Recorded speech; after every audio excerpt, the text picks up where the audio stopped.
미국에서 이것으로 인한 사망률이 급격히 올라가고 있다는 사실 알고 계신가요? 6년 만에 약 21만 명을 죽음으로 몰고 간 이것. 바로 마약성 진통제 펜타닐입니다. 모르핀의 50에서 100배, 헤로인보다 100배 이상 강력한 펜타닐은 본래 진통제로 개발되어 의학적으로 사용되었으며 특히 말기암, 절단, 대형 수술 등 극심한 고통을 겪고 있는 환자에게 처방되었습니다.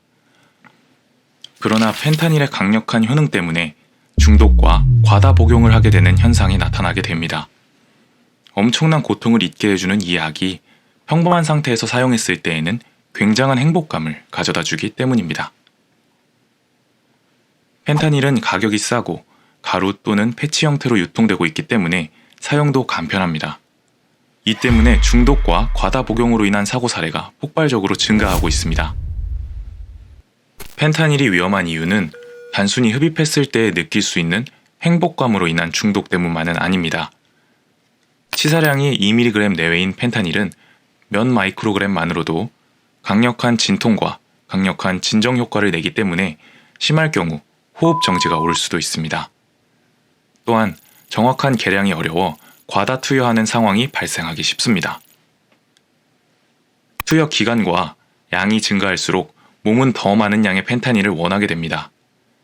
이 외에도 가슴 통증, 현기증, 불규칙한 심장 박동, 불에 타는 듯한 통증, 찔리는 통증 등 36가지 이상의 매우 고통스러운 부작용이 존재합니다. 이러한 통증을 억제하기 위해서 펜타닐 투여를 반복하게 되는 것입니다.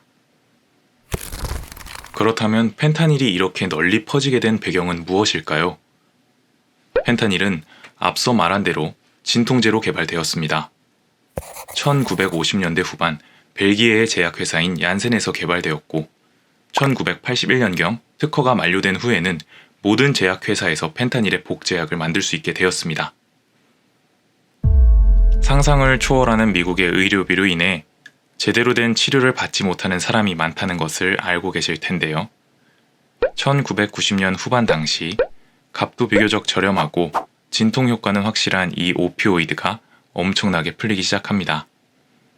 하지만 중요한 점은 오피오이드의 처방이 필요하지 않은 수준의 환자들에게까지 처방을 남발했다는 점입니다. 이는 의도된 일이었으며 이를 위해 의사들에게 뇌물을 주고 환자들에게 더 많은 오피오이드 처방을 하게 했습니다. 당시 사람들은 약물의 즉각적인 효과 때문에 만성 통증에 도움이 되고 안정성이 검증된 약이라고 믿게 되었습니다. 결과적으로 이것이 많은 약물 중독자들을 양산하게 되는 그 시작점이 되었다고 할 수 있습니다.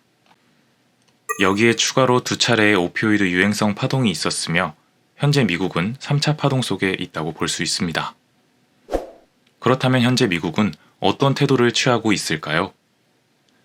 미국에서는 펜타닐과 같은 오피오이드 과다 복용 사고를 막기 위해 테이크홈 날록손이라는 프로그램을 시행 중이며 많은 주에서 오피오이드 과다 복용 치료제인 날록손을 처방전 없이 처방하는 것을 허용하고 있습니다. 날록손에 대해 간단히 설명드리면 오피오이드에 의한 호흡 억제와 과도한 진정 효과를 반전시켜 호흡을 정상적으로 되돌리는 작용을 하는 약물입니다. 또한 미국에서는 약물을 쇼핑하듯이 구매하는 것을 방지하기 위해 PDMP라는 처방 약물 모니터링 프로그램을 실시하고 있습니다. 약물 사용의 위험성에 대한 이해를 높이기 위하여 많은 교육과 인식 캠페인을 하고 있으며 기존의 공격적인 마케팅과 처방 남발을 통해 펜타닐의 유행 원인으로 지목된 제약사들에 대해서도 법적 대응에 나서고 있습니다. 그러나 이와 관련된 추가 피해를 방지하기 위해 가야 할 길이 아직은 먼 곳으로 보입니다. 미국 내에서 풀리는 펜타닐 외에도 엄청난 양의 펜타닐이 밀반입되고 있기 때문입니다. 제약사의 이익 추구를 위해 시작된 일이 이제는 한 국가를 위협하는 일로 번져가고 있습니다. 여기서 잠깐, 펜타닐의 유통이 심각한 문제를 일으킬 것이라고 예견한 사람이 있다는 사실 알고 계셨나요? 하버드 출신의 연구원인 윌리엄 레너드 피커드는 펜타닐과 같은 오피오이드를 몰아내겠다는 각오로 4억 명이 투약할 수 있는 양의 LSD를 제작했습니다. 그는 LSD 관련 사건 중 가장 큰 유죄 판결을 받은 사람 중 한 명입니다. 기회가 되면 이와 관련된 영상도 제작해 보도록 하겠습니다.